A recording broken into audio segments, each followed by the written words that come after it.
বনি ইসরাইল গোত্রের তিনজন বন্ধু ছিল। কয়জন বন্ধু? তিনজন বন্ধু। এই তিন বন্ধু হঠাৎ করে রাতের বেলায়, দিনের বেলায় বের হয়েছে, ঘুরতে ঘুরতে সন্ধ্যা নেমে আসছে এবং মরুভূমির মধ্যে যাওয়ার কারণে তারা চিন্তা ভাবনা করলো যে এই রাতের বেলায় আমরা আমাদের বাসায় গন্তব্যে যাব না, আমরা এই রাত্রিটা এই গুহার মধ্যে অবস্থান করব এবং সকালবেলা সেখান থেকে আমরা বাড়ির দিকে রওনা হব। সম্মানিত উপস্থিতি, বনি ইসরাইল গোত্রের এই তিনজন বন্ধু যখন চলতে লাগলেন, চলতে চলতে যখন সন্ধ্যা নেমে আসলো, অন্ধকার ঘনিয়ে গেল, এই তিনজন বন্ধু একটা গুহাকে দেখতে পেলেন। এই গুহার মধ্যে তারা ঢুকে গেল। যাবার পরে এই তিনজন বন্ধু যখনই গুহার মধ্যে প্রবেশ করলেন, ইন দ্য মিন টাইমে কোথায় থেকে বড় একটা পাথর এসে ওই গুহার মুখের উপরে পড়ে গেল। একটু বলে আল্লাহু আকবার। এই তিন বন্ধু এত পরিমাণ চেষ্টা তদবির চালনা করা শুরু করলেন, কোনোভাবে সেখান থেকে পাথর সরাতে পারলেন না। তিনজন মিলে ধাক্কা দেয়, কাজ হয় না। এখন বলুন তো, আমাদের তিনজনের শক্তির চাইতে যদি বেশি গুণ শক্তিশালী জিনিস থাকে, সেইটা কি ধাক্কা মেরে সরানো সম্ভব? সেটা কিন্তু সম্ভব নয়। তিনজন ব্যক্তি গুহার মধ্যে থেকে ওই পাথরটা ধাক্কানো শুরু করলেন, কিছুতেই কোনোভাবে কোনো কাজ হচ্ছে না। তিনজনের মধ্যে একজন বলে উঠল, বন্ধুরে, এইভাবে আর কোনো কাজ হবে না, হবে না। যদি এখান থেকে পরিত্রাণ পেতে চাও, এখান থেকে যদি মুক্তি পেতে চাও, যদি তোমাদের মনের মধ্যে তোমাদের যদি কোনো ভালো আমল থাকে, ওই আমলের বরাত দিয়ে তোমরা দোয়া করতে থাকো। যদি ভালো আমলের বরাত দিয়ে দোয়া করা যায়, আল্লাহর হাবিব বলেন সেই মানুষের দোয়া আল্লাহ পাক কবুল করেন। আল্লাহু আকবার। তিনজন বন্ধু বললেন, বলো কার কি ভালো আমল আছে? একজন বন্ধু বলল, রব্বে কারীম, আমার জীবনের তেমন কোনো ভালো আমল নাই। একটা আমল আমার মনে পড়ে, পেশায় আমি রাখাল ছিলাম, মেষ চড়াইতাম, ছাগল দুম্বা উট মাঠে নিয়ে যেতাম। ঘটনা ক্রমে একদিন বহুদূর গিয়ে ওই ছাগল বলকি চড়াইতাম, তারপরে বাসায় আসতে আসতে অনেক রাত্রি হয়ে যায়। আমার বাবা এবং মা ছিল দুইজনেই বৃদ্ধ, অতিশয় বৃদ্ধ। আজকে যারা আমাদের মা এবং বাবা দুইজনেই যাদের বেঁচে আছে, তাদের তো আলহামদুলিল্লাহ এখনো জান্নাত আছে। যাদের মা অথবা বাবা একজন নাই, ওই মা এবং বাবা একজন হারিয়েছে, তারাই বোঝে একটা জান্নাত তারা হারিয়ে ফেলেছে। সম্মানিত ভাইরা, আল্লাহ রাসূল বলেন, দুনিয়াতে যদি কোনো মা এবং বাবা কোনো সন্তানের জন্য দোয়া করে, আল্লাহ রাব্বুল আলামিনের দরবারে হাত তুলতে দেরি গো, আল্লাহ ওই হাত ফেরত দিতে বড় কষ্ট হয়, বড় লজ্জা হয়। আল্লাহ পাক ওই হাত কখনো ফেরত দেন না। তিন বন্ধুর এক বন্ধু বলতেছে, রব্বে কারীম, আমার জীবনের তেমন কোনো ভালো আমল নাই। আমি যখন ভেড়াবোধ কি চালিয়ে বাসায় ফিরলাম, দেখতে পেলাম আমার পরিবার পরিজন সহ আমার মা বাবা দুইজনেই ঘুমিয়ে গেছে। আমার একটা অভ্যাস ছিল, দুধ দহন করতাম এবং দুধ দহন করে আমি আবার মা এবং বাবার মুখে আগে তুলে দিতাম, তারপরে আমার সন্তান আদি আমার বিবি দাস দাসী যারা ছিল তাদের মুখে দিতাম।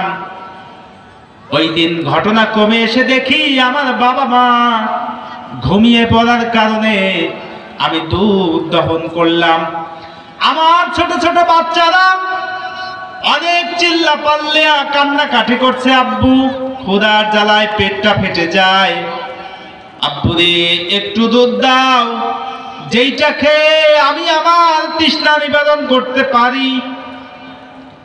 আল্লাহ রাসূল বলেন, ওই তিন বন্ধুর এক বন্ধু যখন এমন করে বলতেছে, মা বাবা যখন ঘুম থেকে উঠলো, ফজরের রক্ত হয়ে গেছে, চেতন পেয়ে দেখে ছেলে সন্তান বাবা মার শীতানে বসে শিহরে দাঁড়িয়ে আছে ওই দুধ নিয়ে।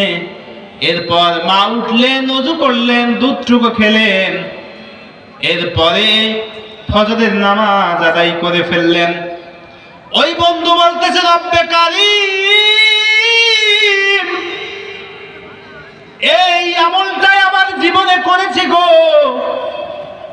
যদি এই আমলটা তোমার কাছে পছন্দ হয় তাহলে এই আমলের বিনিময়ে আজকে এই গুহার মুখ থেকে পাথরটা সরিয়ে দাও। আল্লাহু আকবার।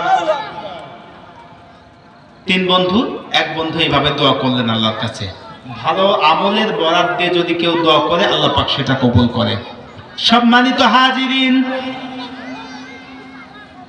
রাসূলুল্লাহ বলেন, তিনজন ব্যক্তি যখন, এক ব্যক্তি এমন করে দোয়া করলেন, ওই দোয়াটা আল্লাহ রাব্বুল আলামিন ফেরত দিলেন না, সঙ্গে সঙ্গে পাথরের মুখটা একটু সরে গেলেন, যাতে করে তাদের নিঃশ্বাস এবং বায়ু চলাচল করতে পারে, অক্সিজেনের যাতে অভাব না হয় এমনটা সরে গেলেন।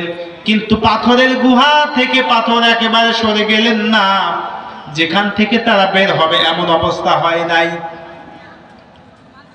দ্বিতীয় নাম্বার বন্ধু বলতেছে,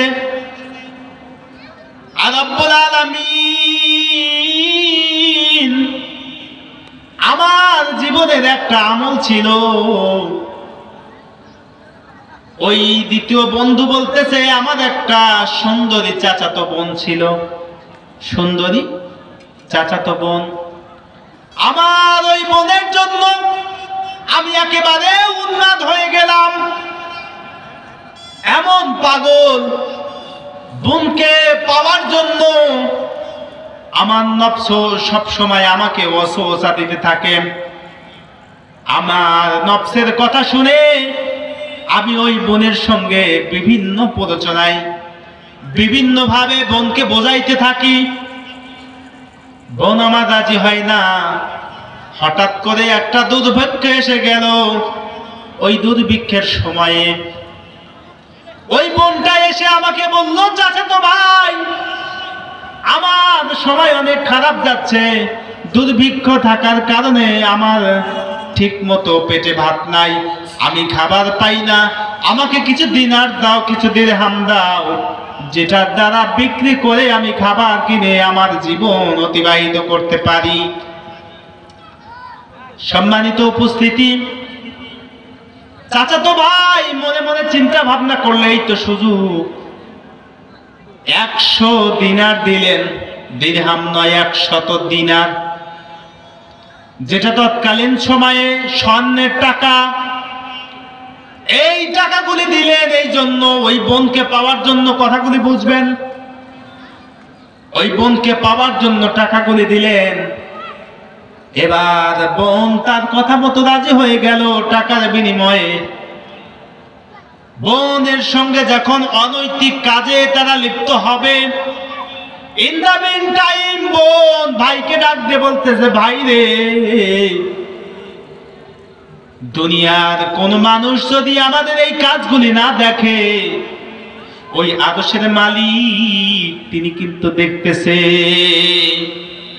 আজকে আমরা যত গোপনেই কোনো কাজ করি না কেন, দুনিয়ার যদি কোনো মানুষ না দেখে, একজন দেখে, তিনি কে? আল্লাহ। কিন্তু আমাদের সমস্ত কাজ আমরা গোপনে করি, ঘরের মধ্যে করি, ভিতরে করি, বাহিরে করি, আল্লাহ পাক আমাদের কাজ সম্পর্কে অবগত আছেন না নাই? অবশ্যই। কিন্তু আল্লাহ পাক আমাদের কাজের অবগত। প্রমাণ কি?